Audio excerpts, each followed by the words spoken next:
আসসালামু আলাইকুম ওয়া রাহমাতুল্লাহি ওয়া বারাকাতুহু নাহমাদুহু ওয়া নুসাল্লি আলা রাসূলিহিল কারীম আউযু বিল্লাহি মিনাশ শাইতানির রাজীম বিসমিল্লাহির রহমানির রহিম ওয়া'মুর আহলাকা বিস-সালাতি ওয়াসতাবির আলাইহা সাদাকাল্লাহুল আযীম ওয়া সাদাকা রাসূলুহুন নবিয়্যুল কারীম। সুপ্রিয় দর্শক মণ্ডলী, আপনাদের সকলকে স্বাগত জানাচ্ছি আজকের সুন্দর আয়োজনে। আল্লাহ রাব্বুল কারীম প্রতিটি মানুষকে একটি পরিবার দিয়েছেন। মুসলমানদেরকে যেমন পরিবার দিয়েছেন, অমুসলিম যারা আছে তাদেরও পরিবার আছে। তবে পারিবারিক বন্ধন অটুট মজবুত রাখার ব্যাপারে কোরআন এবং সুন্নাহ রয়েছে নির্দেশনা। পারিবারিক বন্ধন অটুট রাখতে পবিত্র কোরআনে কি নির্দেশনা আছে? আল্লাহ রাব্বুল কারীম বলেছেন, ওয়া'মুর আহলাকা বিস-সালাতে, তুমি তোমার পরিবারকে নামাজের কথা বলো। অর্থাৎ প্রতিটি মুসলিম তার পরিবারকে নামাজের কথা বলবে, দ্বীনের কথা বলবে, শরীয়তের কথা বলবে।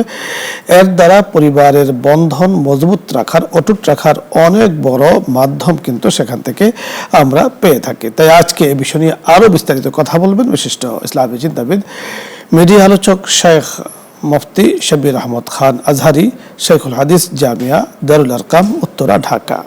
আসসালামু আলাইকুম। ওয়ালাইকুম আসসালাম ওয়া রাহমাতুল্লাহ। কেমন আছেন?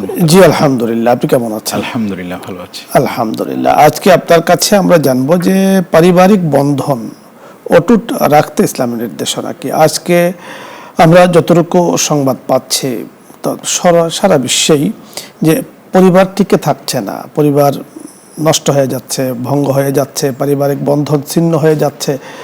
অথচ রাসূল আকরাম সাল্লাল্লাহু আলাইহি ওয়াসাল্লাম বলেছেন, সিলমান কাতাআকা, যে বন্ধন ছিন্ন করে তার সাথে বন্ধন অটুট করো।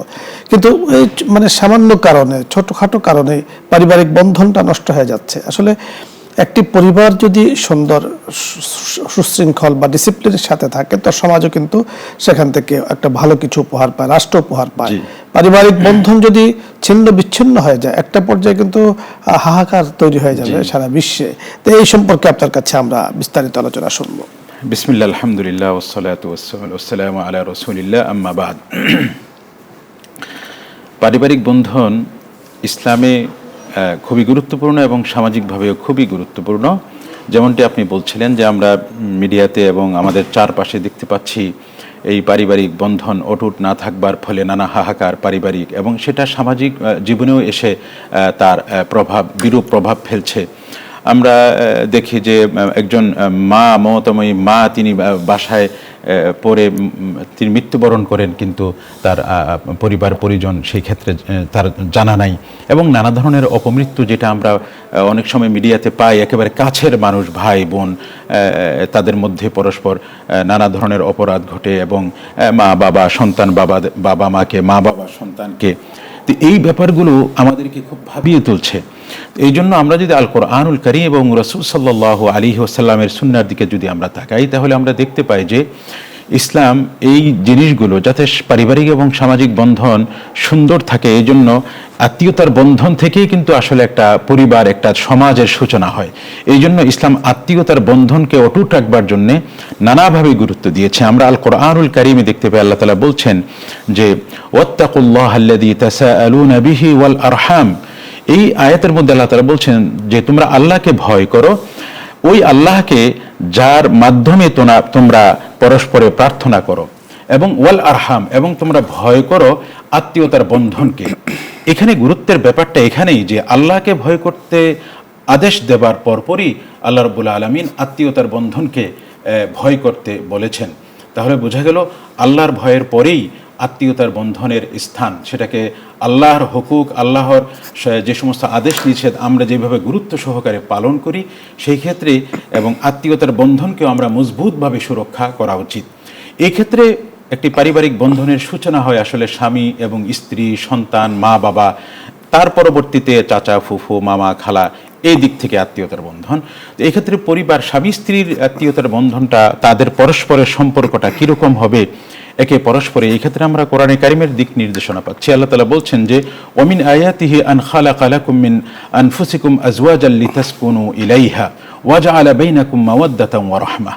আল্লাহ রাব্বুল আলামিন স্বামী স্ত্রীর এই বন্ধনের ব্যাপারে আমাদেরকে সংবাদ দিচ্ছেন যে এটা আল্লাহ তাআলার নিদর্শনসমূহের মধ্য থেকে একটি নিদর্শন, যে আল্লাহ রাব্বুল আলামিন তোমাদের জন্য স্ত্রী তিনি সৃষ্টি করেছেন তোমাদেরই মধ্য থেকে, এবং পরস্পরে ভালোবাসা, প্রেম সৃষ্টি করে দিয়েছেন।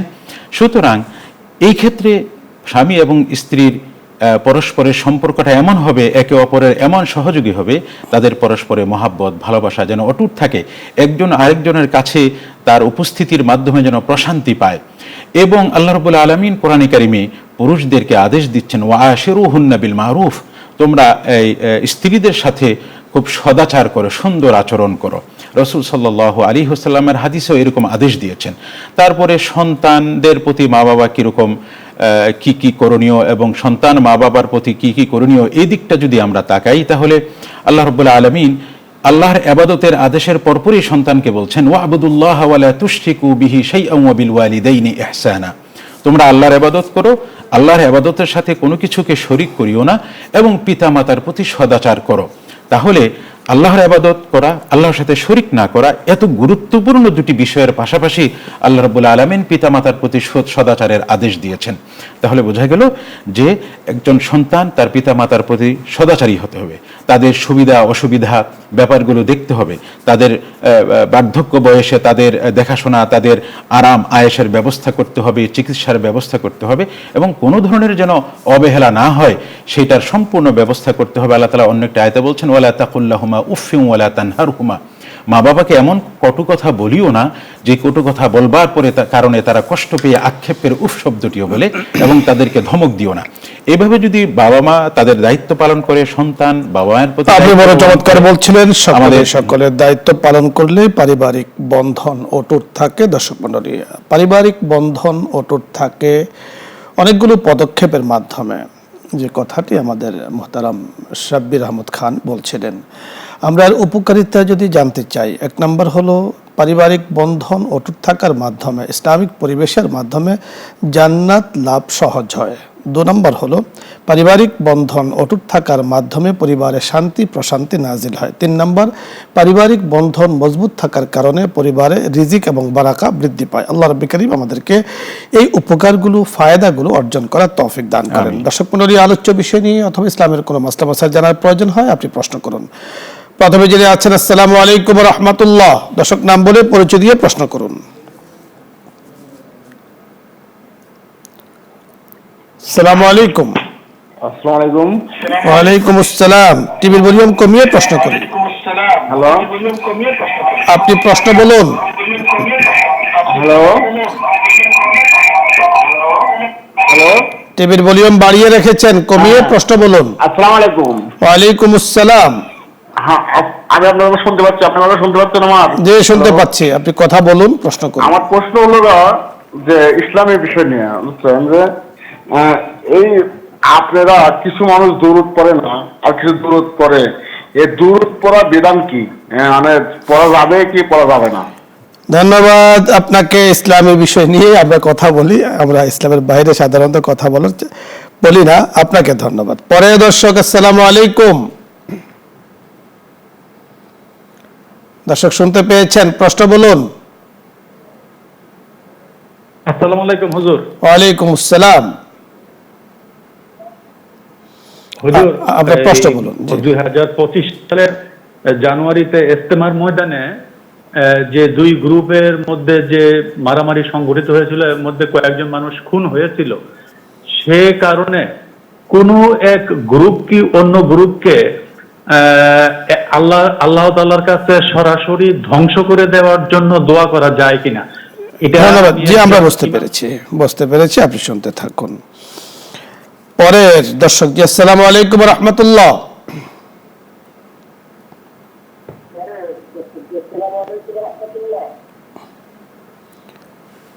দর্শক শুনতে পেয়েছেন, প্রশ্ন বলুন। ওয়ালাইকুম সালাম ওয়া রাহমাতুল্লাহি ওয়া বারাকাতুহু। আপনার প্রশ্ন বলুন। হুজুর, জি, হুজুর তাকতে নামাজ কি? হুজুর তাকতে নামাজ কি ঢাকা পড়া যায়? বুঝতে পেরেছি, ধন্যবাদ। পরের দর্শক, আসসালামু আলাইকুম। ওয়ালাইকুম সালাম। আমরা এর পরের দর্শকের প্রশ্ন দেব। জি, আসসালামু আলাইকুম।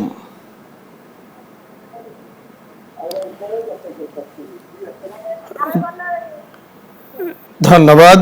দর্শক মণ্ডলী, 3টি প্রশ্ন আপনাদের পক্ষ থেকে আমাদের কাছে এসছে, আমরা এক এক করে কথা বলছি। সময় থাকলে ইনশাআল্লাহ আরও প্রশ্নের উত্তর নিয়ে কথা বলবো। আল্লাহ তাআলা আমাদেরকে তৌফিক দান করুন। মুহতারামের কাছে আমরা যে বিষয়টি জানবো, আমাদের প্রথম যে দর্শক প্রশ্ন করেছেন, কিছু কিছু মানুষ দরুদ পড়ে, কিছু কিছু মানুষ দরুদ পড়ে না। প্রথমত এই কথাটি কি উনি ঠিক বলেছেন? না, প্রতিটি মুসলমানই দরুদ পড়ে। দরুদ পড়ে, আসলে দরুদ পড়ে না এমন এমন মুসলমান কোনো মুসলিম আসলে পাওয়া যায় না, কারণ নামাজ যিনি পড়েন তিনিই তো দরুদ পড়েন। নামাজের মধ্যে দরুদ ইব্রাহিম পড়তেই হয়, এটা সুন্নতে মুআক্কাদা বলা হয়েছে। সুতরাং দরুদ পড়ে না এবং এটা আমরা আসলে বিশ্বাসযোগ্য নয়। দরুদ সকলে পড়ে। আপনার প্রশ্ন যদি অন্য কিছু হয়ে থাকে, অন্য কিছু আপনি মিন করে থাকেন, সেটা আপনি ভালো বুঝবেন। এবং দরুদের ফজিলত তো আসলে অনেক রয়েছে। রাসূল বলেছেন, একবার যিনি দরুদ পড়ে 10টা রহমত তিনি পেয়ে যান। আল্লাহ রাব্বুল কারীম দরুদের অনেক অনেক ফাজাইল ও বারাকা রেখেছেন এবং তিনি দিয়ে থাকেন। আরেকটি প্রশ্ন আরেক ভাই করেছেন, কখনো হয়তোবা ইস্তেমার ময়দানে সেখানে মারামারি হয়েছিল, তো এখন এক পক্ষ আরেক পক্ষকে বদদোয়া করছে, যেটা ওনার কথা দ্বারা বোঝা গিয়েছে। আসলে বদদোয়ার যে বিষয়টি আছে, যে মজলুমের পক্ষ থেকে জালেমের বিরুদ্ধে বদদোয়ার কথা কিন্তু হাদিসে পাকে আছে। এ সম্পর্কে আপনার কাছে আমরা শুনবো। আসলে ইস্তেমার ঘটনাটি নয়, যে কোনো ক্ষেত্রে মানুষ যদি মাজলুম হয় এবং তিনি বুঝতেছেন আমার প্রতি জুলুম করা হয়েছে, তিনি আল্লাহর কাছে জালেমের বিরুদ্ধে নালিশ করতে পারেন বা ক্ষমাও করে দিতে পারেন। তো সেই ক্ষেত্রে যদি তিনি বদদোয়া করেন, এটা তার জন্য অধিকার আছে। দেখুন, মজলুম সকল ক্ষেত্রেই, যারাই মজলুম, যে পক্ষই মজলুম, সেই পক্ষ কোন পক্ষ জালেম কোন পক্ষ মজলুম সেটা তো আইন আদালত আছে, সবকিছু মিলিয়ে তারা বলবেন। আমরা মৌলিক যে কথাটি আছে সেটা আমরা বলতে চাই, যদি কেউ কারো দ্বারা নির্যাতিত নিপীড়িত হয় বা জুলুম হয়, মজলুম হয়ে থাকেন, তাহলে মজলুমের বদদোয়া আল্লাহ তাআলার কাছে সরাসরি পৌঁছে যায়। মা বাবার বদদোয়া যেমন সরাসরি আল্লাহ তাআলার কাছে পৌঁছে, দোয়াটাও পৌঁছে, মজলুমের বদদোয়াটাও পৌঁছে, দোয়াটাও পৌঁছে। এজন্য ইসলামের যে বিধান, যে জালেম হয়েও না মজলুম হও, যে তুমি কখনো জালেম হয়েও না, কারণ জালেমের উপরে কখনো আল্লাহ পাকের রহমত আসে না, রহমত আসে কিন্তু মজলুমের উপরে। আরেকটি প্রশ্ন আরেকজন করেছেন যে সকাল 7টায় চাশতের নামাজ পড়া যায় কিনা। বর্তমানে যে সময়ে 7টায় চাশতের নামাজ পড়া যায়, এতে তো সমস্যা নেই। জি, মূলত নামাজটা হলো এই নামাজের শুরুকের নামাজের পরে, পরবর্তীতে আবার একেবারে দোহার সূর্য হেলার আগ পর্যন্ত যে নামাজটা, সেটাকে চাশতের নামাজ বলা হয়। তো সেটা 7টায় বর্তমান সময়ে 7টা পড়তে পড়া যায়, কোনো সমস্যা নেই। পরে দর্শক জি, আসসালামু আলাইকুম ওয়া রাহমাতুল্লাহ। ওয়ালাইকুম আসসালাম ওয়া রাহমাতুল্লাহি ওয়া বারাকাতুহু। হুজুর, মসজিদের নামকরণ বাইতুর রহমান রাখা যায় কিনা? জি, মসজিদের নামকরণ বাইতুর রহমান রাখা যায়। জি, বাইতুর রহমান মানে রহমানের ঘর, অত্যন্ত সুন্দর নাম, আপনি রাখতে পারেন। বাইতে আতিক, বাইতুল্লাহ শরীফের নাম হলো বাইতে আতিক। তা আপনি যে মসজিদ বা নির্মাণ করতে চাচ্ছেন, বাইতুর রহমান, বাইতুল্লাহ রাখতে পারেন, কোনো সমস্যা নেই। পরে দর্শক জি, আসসালামু আলাইকুম ওয়া রাহমাতুল্লাহ।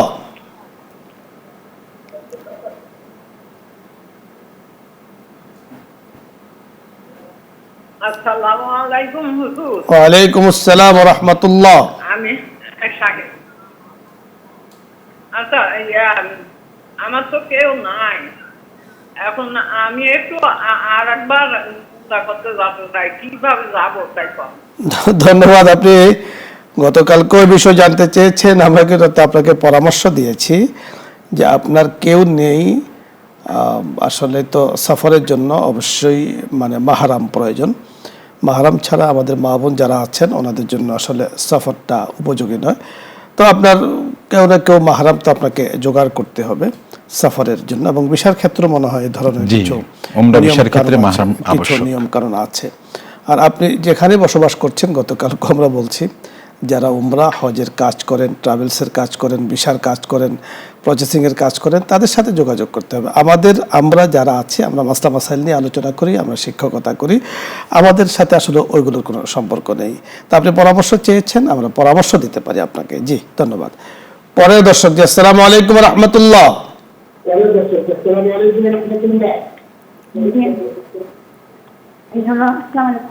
ওয়ালাইকুম আসসালাম। আমার স্বামী পরকীয়া করছিল, পরকীয়া করার পর 3-4 বছর যখন আমি ধরা পড়া গেছে, তখন বলে কি না, এটা এরকম কোনো সম্পর্ক নেই। তো যাই হোক, হুজুর তারপরে 1 বছর আগে সে বিয়ে করছে, তো তার সন্তান আছে, তার বউ আছে, আরেক মানে প্রথম বউ আছে। ওদের সাথে কোনো আসলে এরকম যোগাযোগ নেই, জাস্ট খাওয়ার সময় খাওয়া দেয়, যোগাযোগ তেমন একটা করে না। আসে ইচ্ছা করলে আসে, না ইচ্ছে না আসলে আপনি মানে আমার করণীয়টা কি, যে আমি কি করবো যে আবারও ফিরে জি, আসবে? আমরা বুঝতে পেরেছি, আপনাকে আমরা পরামর্শ দিতে পারবো। বুঝতে পেরেছেন প্রশ্নটি? হ্যাঁ, ব্যাপারটা মানে এখন ওনার কি করণীয় সেটা। ওটাই। যে এক্ষেত্রে উনি যদি বিবাহ করে থাকেন, তার যদি সেখানে সংসার থাকে, তাহলে হাদিস শরীফে একজন নারীকে তিনি যখন তার অন্য কোনো স্বামীর যদি অন্য কোনো স্ত্রী থাকে, এই ক্ষেত্রে অন্য স্ত্রীর তালাক চাওয়াকে ইসলাম নিষেধ করেছেন। তবে এক্ষেত্রে উত্তম হলো নিজের সন্তান এবং পরিবারের দিকে তাকিয়ে যদি একসাথে থাকা যায়, সেটাই উত্তম। এবং ইসলাম এই ক্ষেত্রে আদেশ দিচ্ছে না যে আপনি বিচ্ছেদ চান বা তার কাছ থেকে তালাক চান। ধন্যবাদ। বিচ্ছেদ তো আসলে কখনো কোনোভাবে কাম্য নয়, কারোর জন্য ভালো নয়। আপনি যে বিষয়টি জানতে চেয়েছেন, স্বামীর পরক্রিয়া, আসলে এগুলো হয় শয়তানের পক্ষ থেকেই হয়ে থাকে। হয়তোবা আপনি বলেছেন একবার ধরাও খেয়েছে, এটা আপনার বিষয়। তো আসলে স্বামীর বিষয়গুলো এভাবে প্রকাশ্যভাবে আলোচনা না করে ভালো, ওনার সাথে আলোচনা করে নেওয়াটাই অতি উত্তম। যেহেতু স্বামী আছে, অনেক শ্রদ্ধার তিনি দাবি রাখেন, এখন ওনার কোনো কর্মকাণ্ডের কারণে যদি সেটা নষ্ট করেন, সেটার জন্য উনি দায়ী। আর দ্বিতীয়ত হলো যে বৈবাহিক যে বিষয়টি, দ্বিতীয় বিবাহের শরীয়ত কখন অনুমতি দিয়েছে, এই বিষয়টি আমাদের খুব বুঝতে হবে। খালি আমরা মাসনার পেছনে বলি যে কোরআনে বলেছে 2 বা 3 বা 4 বলেছেন, কোরআনে কথা বলেছেন ওয়া ইন খিফতুম আল্লাহ তাআদিলু ফাওয়াহিদা। পবিত্র কোরআনে হাকিমে বলেছেন, যদি তোমরা আশঙ্কা করো যে তোমরা পারস্পরিক সমতা বজায় রাখতে পারবে না। সমতা বলতে বাজার থেকে আপনি বা যিনি স্বামী তিনি একটি লাউ কিনেছেন, তো পরিবার দুটো, ঠিক এই লাউটাকে সমান ভাগে ভাগ করতে হবে, কোনো অংশে বেশ কম হতে পারবে না। এই সমান ভাগে ভাগ করে 2 পরিবারে সমতা বজায় রেখে 2 পরিবারে পৌঁছে দিতে হবে। আমি এক্সাম্পল হিসেবে বললাম, এই ধরনের সমতা যদি ঠিক বজায় রাখতে পারেন, সময়ের দিক থেকে, ব্যবহারের দিক থেকে, কথার দিক থেকে, আচরণের দিক থেকে, সর্বদিক থেকে, তখন উনি দ্বিতীয় বিবাহ করতে পারেন। এছাড়া কোরআনে কারিমে বলেছেন, যদি সেটা তুমি রক্ষা করতে না পারো, আদল করতে না পারো, ইনসাফ করতে না পারো, বৈষম্যহীনভাবে চলতে না পারো, তাহলে ফাওয়াহিদা, একটা নিয়ে তোমাকে ক্ষান্ত থাকতে হবে। তা আপনি যেমনটি বলেছেন যে উনি পরিবারের খবর নিচ্ছে না, সন্তানের খবর নিচ্ছে না, সন্তানের খবর না তার উপরে ফরজ, সন্তানের রাষ্ট্রীয় কানুনও, ইসলামের কানুনও। আবার পরিবারের বাসস্থান এবং সুকনা দেওয়া, এটা তার উপরে ফরজ। এখন এগুলো লঙ্ঘন করছে, নিঃসন্দেহে সে কিন্তু কবিরা গুনার মোর্তাকিব হয়ে যাচ্ছে, নিঃসন্দেহে সে কবিরা গুনার লিপ্ত হয়ে যাচ্ছে। চেষ্টা করুন পারিবারিকভাবে, সামাজিকভাবে বুঝিয়ে বিষয়টাকে বোঝানোর জন্য আলোচনা তার সাথে যত বেশি করা যায়। যেহেতু সমাধানের পথে আপনি হাঁটছেন, তো সমাধানের জন্য বেশি আলোচনা করলে একটা পর্যায়ে এগুলো আবার অনেক সময় দেখা যায় বিপরীত দাম্পত্যের সমস্যাগুলো পরস্পরে দুইজন মিলে যত সমাধান করা যায়, ছড়িয়ে পড়লে তো সমস্যা আরো বাড়তে পারে। জি, পরের দর্শক, জি আসসালামু আলাইকুম ওয়া রাহমাতুল্লাহ।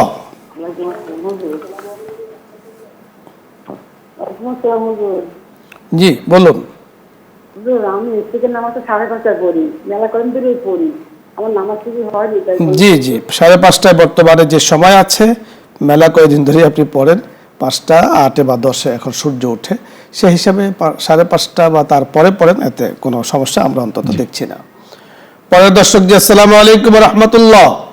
ওয়া আলাইকুম আসসালাম ওয়া রাহমাতুল্লাহি ওয়া বারাকাতুহু। বলছিলাম। জি বলুন। হুজুর, যে আপনারা এই আত্মীয়তার সম্পর্ক নিয়ে আলোচনা করছিলেন, তা আল্লাহ রাসূল বলেন যে আত্মীয়তার সম্পর্ককারী ছিন্নকারী বেহেশতে যাবে না। প্রশ্ন হলো যে কোনো সন্তান যদি তার বাপ মারে জীবদ্দশা না দেখে মৃত্যুর পরে তাকে তার বাপ মার কবরে এক মুষ্টি মাটি দিতে না আছে, এমন কুলাঙ্গারের সত্ত্বেও কি এই আত্মীয়তার সম্পর্ক বজায় রাখতে হবে? এই হাদিসটা কি তার ক্ষেত্রে প্রযোজ্য হবে? ধন্যবাদ। জি, আমি কথা বলছি, আপনি শুনতে থাকুন। বুঝতে পেরেছি শেষের অংশটা মানে কেমন ধরনের, মানে যে সন্তান মানে বাবা মার কোনো খোঁজ খবর নেয় না। জি, আসলে মানে এটা তো সন্তানের অপরাধ, বাবা মার খোঁজ খবর না নেওয়া। তবে অনেক ক্ষেত্রে দেখা যায় এরকম সন্তানের মানসিকতা হবার পিছনেও কিন্তু অনেক সময় এই পরস্পরের দায়িত্বে অবহেলাটাও অনেক সময় কাজ করে। সেই জন্য এই সমস্ত সন্তানের প্রতি আরো যত্নশীল হলে সম্ভবত। ধন্যবাদ শাইখ, আমরা বুঝতে পেরেছি সন্তান নষ্ট হয় আসলে পরিবেশের কারণে, শিক্ষার কারণে। অজাগায় চলার কারণে, সোহবতে সালেহ তোরা সালেহ কুনাত, সংস্পর্শের কারণে সৎসঙ্গে সর্ববাস, অসৎসঙ্গে সর্বনাশ। কবি এটা কি বলেছেন? সোহবতে সালেহ তোরা সালেহ কুনাত, সোহবতে তলে তোরা তলে কুনাত। খারাপের সঙ্গে মিশলে খারাপ হয়ে যায়, একটা পর্যায়ে মা বাবার নাফরমানি করে। এই জন্য সন্তান যতই খারাপ হোক, বাবা মা তার সাথে যতই দূর খারাপ আচরণ করুক, তাদের সাথে সন্তান খারাপ আচরণ করতে পারবে না, কোনোভাবে জায়েজ নেই। যে বাবা মা অনেক সময় দেখা যাচ্ছে যে একজনের প্রতি ঝুঁকে তাকে সম্পদ থেকে বঞ্চিত করেছেন, তার জন্য তিনি গুনাহগার হবেন, কিন্তু সন্তানের দায়িত্ব তাকে পালন করতে হবে। শাইখ, ধন্যবাদ আপনাকে। দর্শক মণ্ডলী, আপনাদের সকলকে ধন্যবাদ জানাচ্ছি। আল্লাহ রাব্বি কারীম আমাদেরকে পারিবারিক বন্ধন অটুট রাখার যে ইসলামিক নির্দেশনাগুলো রয়েছে সেগুলোকে পালন করার তৌফিক দান করেন। পারিবারিক বন্ধনের মাধ্যমে একটি সমাজ, একটি পরিবার, একটি দেশ অনেক কিছু তারা উপহার পেয়ে থাকে। আল্লাহ তাআলা তৌফিক দান করেন। সকলে ভালো থাকুন। এখনো দোয়া হচ্ছে, দুরূদ ইস্তেগফার পড়ি। আল্লাহুম্মা সাল্লি আলহামদুলিল্লাহি রাব্বিল আলামিন, আসসালাতু ওয়াসসালামু আলা সাইয়্যিদিল আমবিয়াই ওয়াল মুরসালিন ওয়া খাতামিন নাবিয়্যিন ওয়া আলা আলিহি ওয়া আসহাবিহি আজমাইন। ইয়া আল্লাহ ইয়া করিম, ইসলাম আমরা এই প্রোগ্রামে বসে মাওলাই করিম অনেক বছর ধরে মাওলাই করিমের প্রোগ্রামের সাথে আমরা যুক্ত আছি। ইয়া আল্লাহ, বিরতিহীনভাবে মাওলাই করিম দেশ ও জাতির ইসলামের মাওলাই করিম এই অনুষ্ঠানটি খেদমত করে যাচ্ছে, মেহরবানি করে খেদমতকে কবুল করে নেন। আমরা যারা যুক্ত আছি, বসুন্ধরা পরিবারের চেয়ারম্যান মহোদয় সহ, ইয়া আল্লাহ, আন্তরিকতার সাথে যারা যুক্ত আছি সকলকে মাফ করে দেন, সকলের জন্য খায়র কল্যাণের ফয়সালা করে দেন, আসমানি জমিনি বালা মুসিবত থেকে হেফাজত করেন, দুনিয়া থেকে পরকালকে সুন্দর করে দেন, দুনিয়ার জীবনকে বিপদ মুক্ত করে দেন, বারাকা পূর্ণ জিন্দেগি আমাদেরকে দান করেন।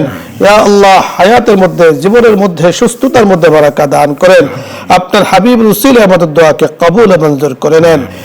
وصلى الله تعالى على خير خلقه محمد وعلى آله وأصحابه أجمعين برحمتك يا أرحم الراحمين.